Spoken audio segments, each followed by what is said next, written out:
Good evening. Welcome to QUT Web News. Qantas planes are back in the skies tonight, 2 days after CEO Alan Joyce grounded the entire fleet.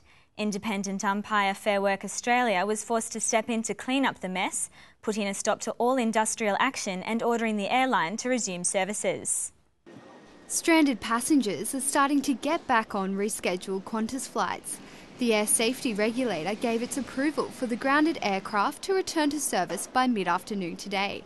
Fair Work Australia has put a band-aid on the union-Qantas clash, enforcing a ban on all industrial action, a move they say is necessary to prevent significant damage to the country's tourism and airline industries.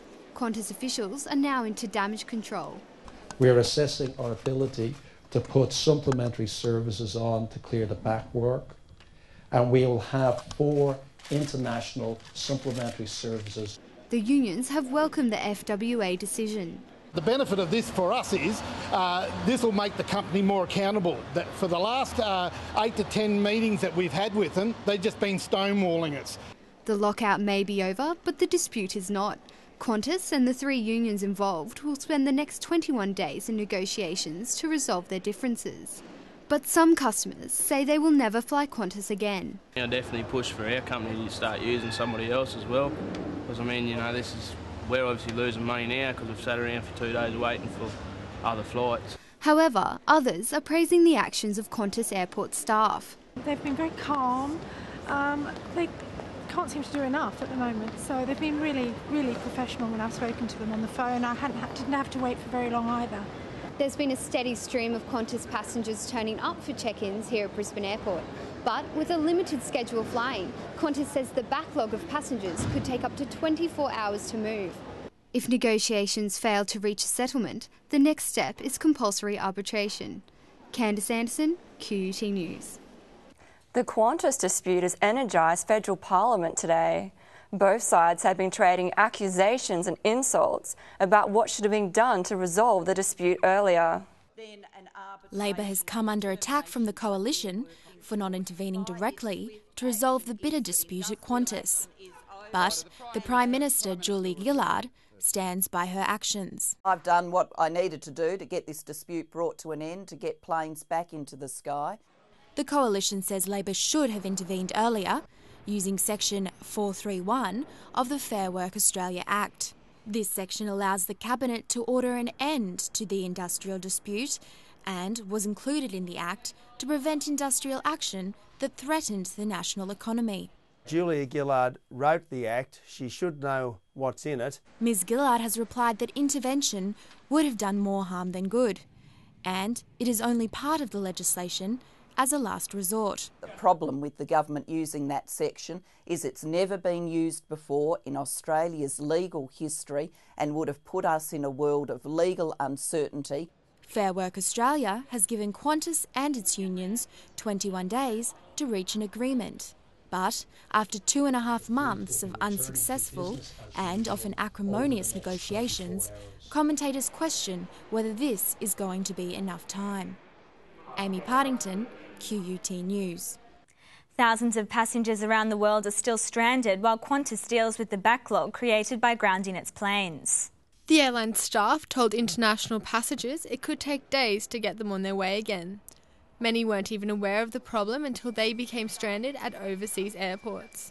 We just came out of Costa Rica, so we didn't know much about what was happening, and they couldn't tell us much down there either. Almost 70,000 passengers around the world had their travel plans disrupted when Qantas stopped flying on the weekend. The only way they can get us home is fly us to Singapore. We landed at 3 o'clock this morning, had to wait around the airport for 7 hours, and then another flight back to Melbourne. As flights from Brisbane resume, extra staff will be put on to assist customers in their already disrupted travel plans. Even though Qantas planes are back in the air, it could take some time before many overseas travellers can get to their destinations. We're supposed to fly out tonight, and that's not going to happen. Kayla, Millhouse, QUT News. $250 million a day. That's the estimated cost to the economy of the transport chaos. And one of the industries worst affected is tourism. In the midst of the Qantas disputes, Queensland Minister for Tourism Jan Gillard has had the unenviable task of promoting Queensland as a travel destination to the Chinese. The minister was at Brisbane Airport today welcoming a contingent of Chinese media personalities to promote a new weekly flight from Beijing to Brisbane offered by China Southern Airlines. The timing couldn't be worse for selling the Sunshine State on the back of the weekend's flight cancellations.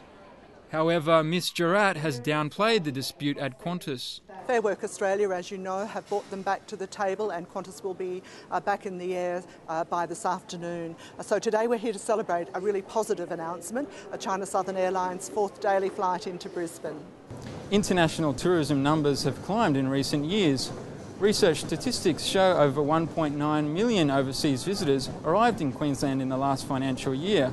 There were over 200,000 from China, making them the 3rd largest market after the UK and New Zealand. Fears are that the latest delays could cause a hit to the tourism industry. But Andrew McAvoy from Tourism Australia is concerned for disrupted businesses all over the state that rely on spending from overseas visitors. Look, tourism generates about $93 million to the gross domestic product of Australia every day. That's $250 million in spending. I know Qantas were losing $20 million, but the impact across the board, hotels, motels, attractions, cabbies, restaurants, is quite significant. Stranded tourists could take no satisfaction from moves to get the embattled airline back in the air this afternoon. If they're stopping all national flights, you can understand, but international flights, people are away from their family, they're very far away from them, and we understand that they're in a difficult situation, but so are we. Qantas is continuing to fork out. It's promising a full refund to customers whose flights were cancelled. And it's reimbursing those same passengers for out-of-pocket expenses, including meals and phone calls. But the consumer group Choice says that's not enough. It wants Qantas to offer every affected traveller another $800. Matt Warren, QUT News. The end of the industrial action has had a positive impact on the Qantas share price. At the close of the trade, Qantas shares had gained 4.4% to $1.61. It was the biggest gainer among the top 100 stocks. Qantas rival Virgin Australia has done well too. Its shares were up 4.2% to 37.5 cents. The names of the 3 Queensland soldiers who were killed on Saturday in Afghanistan have been released. The body of one of those killed will be brought home by his brother, who's also serving in Afghanistan. Lance Corporal Luke Gavin, 27, and Captain Bryce Duffy, who was 26, were both based in North Queensland. Corporal Ashley Burt, 22, was raised in Gympie. The soldiers were gunned down by a rogue Afghan soldier in Kandahar.